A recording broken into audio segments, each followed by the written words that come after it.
dari Perpustakaan Dinas Perpustakaan dan Kearsipan Kota Blitar mempersembahkan Cedar.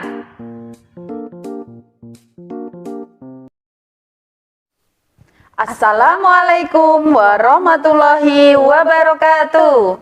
Hai sahabat literasi, berjumpa kembali di Cedar, cerita anak dalam jaringan. Oh iya sahabat literasi, Cedar bulan ini menceritakan tokoh pahlawan tanpa tanda jasa. Seorang guru ya Bunda Ika? Benar sekali Bunda Noi. Beliau dahulunya menempuh pendidikan keguruan hingga menjadi kepala sekolah. Namun karena merasa hatinya iba melihat penindasan kaum penjajah, beliau melanjutkan pendidikan militer hingga menjadi Jenderal Besar Tentara Nasional Indonesia. Bunda Ika, apa beliau ini berasal dari Batak? Benar sekali Bunda Noi. Sahabat literasi, tahu tidak suku Batak itu berasal dari provinsi mana? Bunda Ika bisa dibantu sahabat literasi? Siap, suku Batak berasal dari Provinsi Sumatera Utara. Nah, suku Batak berasal dari Provinsi Sumatera Utara. Beliau adalah Jenderal Abdul Haris Nasution. Cerita ini dibaca dari buku seri pahlawan nasional berjudul Aha Nasution, Sang Guru yang Menjadi Jenderal Besar dan Tetap Sederhana, karya Kisdiantoro. Buku ini juga merupakan koleksi dari Dinas Perpustakaan dan Kearsipan Kota Blitar. Jadi, sahabat literasi jika ingin membaca atau meminjamnya bisa datang di Perpustakaan Kota Blitar, tentunya dengan tetap mematuhi protokol kesehatan. Ayo Bunda, kita simak ceritanya. Siap Bunda. Abdul Haris Nasution lahir di Tapanuli Selatan, Sumatera Utara pada tanggal 3 Desember 1918. Ayahnya bernama Abdul Halim Nasution dan ibunya bernama Zaharah Lubis. Nama Nasution mengikuti marga ayahnya. Iya, sesuai dengan tradisi suku Batak Mandailing, sebagai anak laki-laki, Nasution akan meneruskan marga keluarganya. Semasa kecil, keluarga dan teman-temannya memanggil dia dengan nama Siris. Keluarga Nasution berasal dari keluarga petani. Jika panen kurang menguntungkan, ayahnya juga pergi berdagang. Paman Nasution adalah pendiri pesantren purba, pesantren tertua di Sumatera Timur yang terletak di kampung Kota Nopan. Keluarga Nasution taat beragama, sehingga membuat dirinya ingin selalu bertindak adil, jujur, menghindari perbuatan curang, dan bertenggang rasa tinggi. Nasution menempuh pendidikan di HIS, sekolah milik Belanda yang setara dengan SD di Kota Nopan. Di SD, Nasution gemar membaca, mulai dari buku sejarah perang, cerita Nabi Muhammad yang terkenal sebagai ahli dalam strategi perang. Ia juga sering meminjam buku di perpustakaan, yang kebanyakan koleksinya berbahasa Belanda, Bunda. Sehingga Nasution bisa berbahasa Belanda dengan lancar. Karena gemar membaca, Nasution mendapat nilai tinggi di mata pelajaran ilmu bumi dan sejarah. Tahun 1932, Nasution menamatkan sekolah HIS dan diterima menjadi siswa sekolah HIK atau sekolah guru dan tinggal di asrama selama 3 tahun di Bukit Tinggi. Di sekolah guru pun, Nasution selalu mendapat peringkat 5 besar di kelasnya. Tahun 1935, sekolah guru di Bukit Tinggi resmi dibubarkan. Dan yang masih tersisa hanya sekolah guru di Bandung. Sehingga untuk menamatkan sekolah guru, Nasution harus pindah ke kota Bandung, Bunda. Di sana pergaulan Nasution semakin luas. Ia belajar mengenal suku bangsa lain di Indonesia. Sehingga menambah pengetahuan dan menumbuhkan semangat nasionalisme. Pelajaran sejarah semakin digemarinya karena cara penyampaian guru sejarah yang sangat menarik. Guru sejarah Nasution bernama Van der Weyf. Tahun 1938, Nasution menyelesaikan sekolahnya di HIK Bandung, kemudian mengikuti ujian akhir AMSB di Jakarta, sehingga ia mendapatkan ijazah guru. Nasution mengabdi menjadi guru di Bengkulu, kemudian pindah tugas ke Muara II, Palembang, Sumatera Selatan. Di Muara II, Nasution diterima menjadi kepala sekolah. Tak lama kemudian, Nasution meminta berhenti mengajar di Muara II dan melanjutkan perjalanan ke Tanjung Raja. Di sana pun Nasution mendapatkan pekerjaan sebagai guru. Karena merasa tidak betah melihat bangsanya dalam penjajahan bangsa asing yang membuatnya tergerak untuk ikut berperan dalam mewujudkan kemerdekaan, Nasution pun mengumpulkan uang untuk melanjutkan pendidikan militer di Pulau Jawa. Tahun 1940, Belanda membuka sekolah perwira cadangan yang dikenal dengan Corps Opleiding Reserve Officeren atau KORO, dengan syarat utama adalah mempunyai ijazah HBS atau AMS. Nasution pun mengikuti seleksi pendidikan KORO di Palembang. Ia dinyatakan lulus dan ia berlayar ke Bandung untuk menempuh pendidikan Taruna KORO. Kehidupan tentara sangatlah disiplin. Di bulan September 1940, Nasution naik pangkat menjadi kopral. 3 bulan kemudian menjadi sersan. Setelah menyelesaikan pendidikan militernya, ia diangkat menjadi Vanrik atau pembantu letnan calon perwira dan ditempatkan di Batalion 3 Surabaya yang berkedudukan di Kebalen. Ketika Perang Dunia II, Batalion 3 mendapat tugas untuk mempertahankan pelabuhan Tanjung Perak. Selama penjajahan Jepang, Nasution menjadi pegawai kota praja di Bandung dan menjadi pimpinan organisasi Senendan sampai Jepang menyerah kepada sekutu. Setelah proklamasi kemerdekaan, Abdul Haris Nasution aktif dalam kepemimpinan pemuda dan menjadi penasihat Badan Keamanan Rakyat BKR di Bandung. Pada tanggal 5 Oktober 1945, BKR berubah nama menjadi Tentara Keamanan Rakyat atau TKR. Di TKR, Nasution berpangkat kolonel sampai tahun 1948 dan menjabat sebagai Kepala Staf Komandemen TKR 1 Jawa Barat. Kemudian ia diangkat menjadi Wakil Panglima Besar Angkatan Perang Republik Indonesia APRI.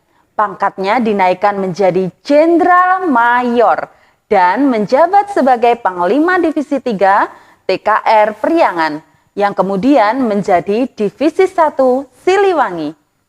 Sebagai anggota militer, Nasution memiliki kecerdasan yang tinggi dalam strategi perang gerilya.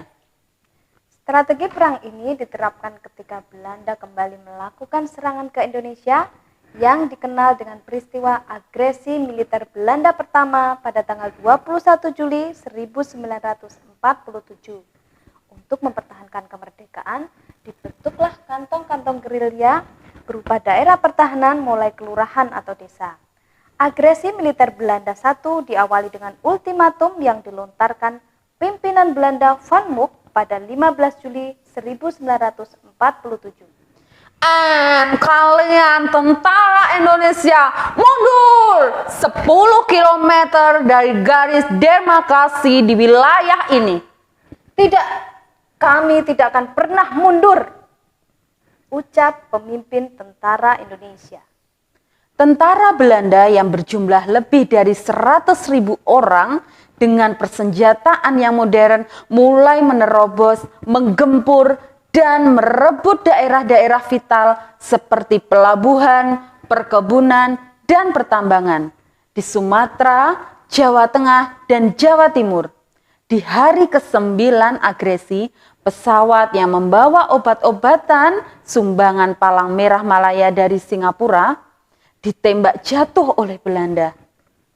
Akibatnya, Komodor Muda Udara Max Agustinus Adi Sucipto, Komodor Muda Udara Abdul Rahman Saleh, dan Perwira Muda Udara 1 Adi Sumarmo Wiryokusumo gugur.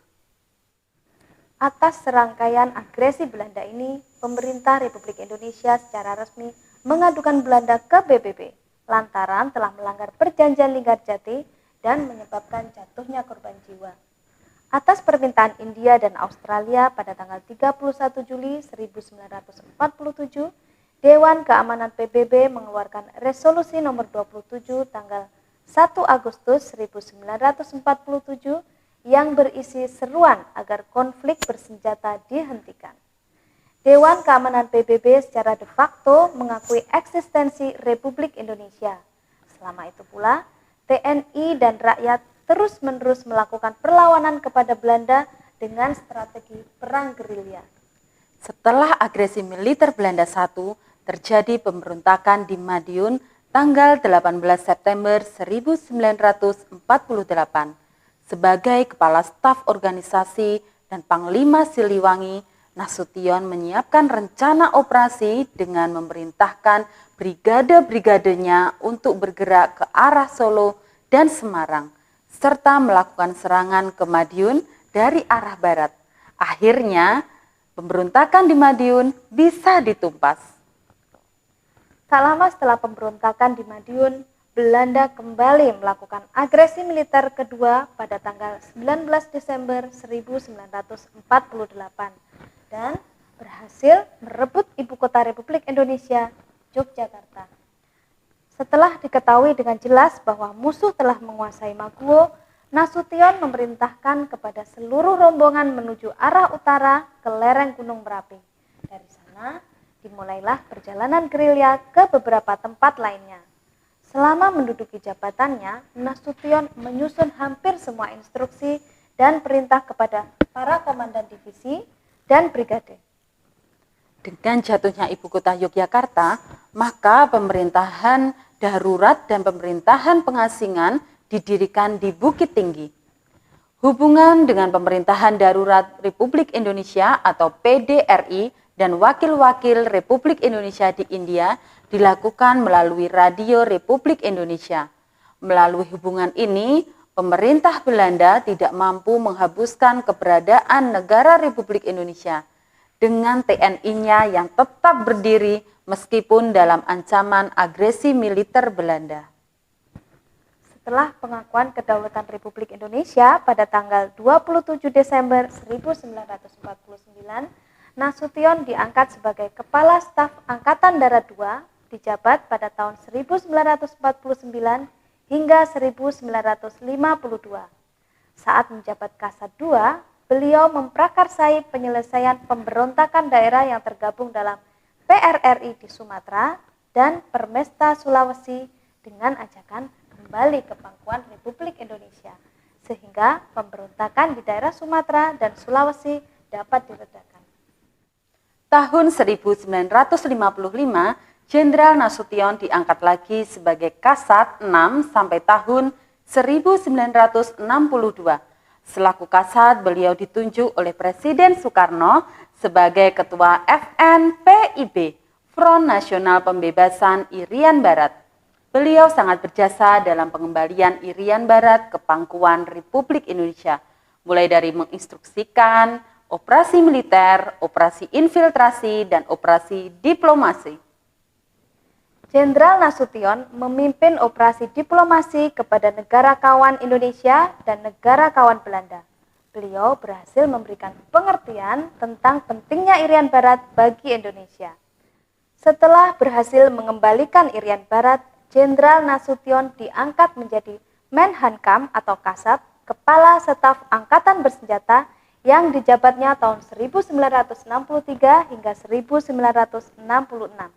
Sebagai senior ABRI, Angkatan Bersenjata Republik Indonesia, Jenderal Nasution dilantik menjadi Ketua Majelis Permusyawaratan Rakyat Sementara atau MPRS.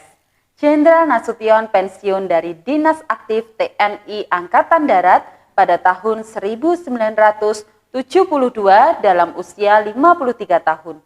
Beliau menjalani masa pensiun dengan aktif menulis buku-buku perjuangan seperti saat ia masih aktif sebagai prajurit TNI.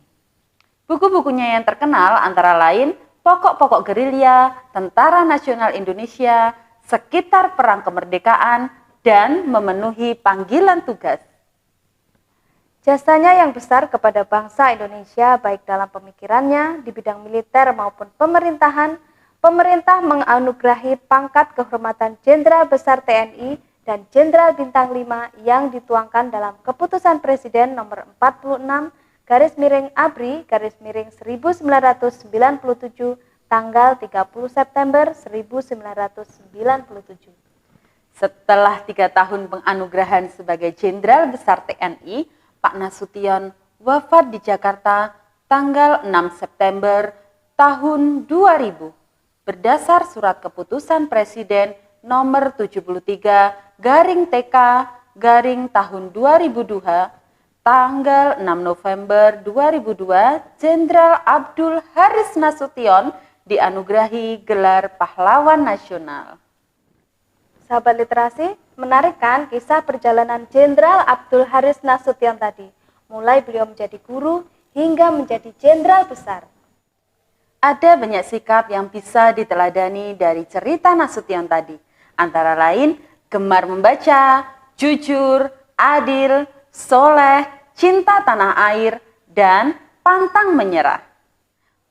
Bunda Noi, sebelum kita akhiri cedar kali ini, ada yang disampaikan untuk sahabat literasi? Iya Bunda Ika, sahabat literasi, kita tunggu kedatangannya di Dinas Perpustakaan dan Kearsipan Kota Blitar. Jangan lupa tetap mematuhi protokol kesehatan.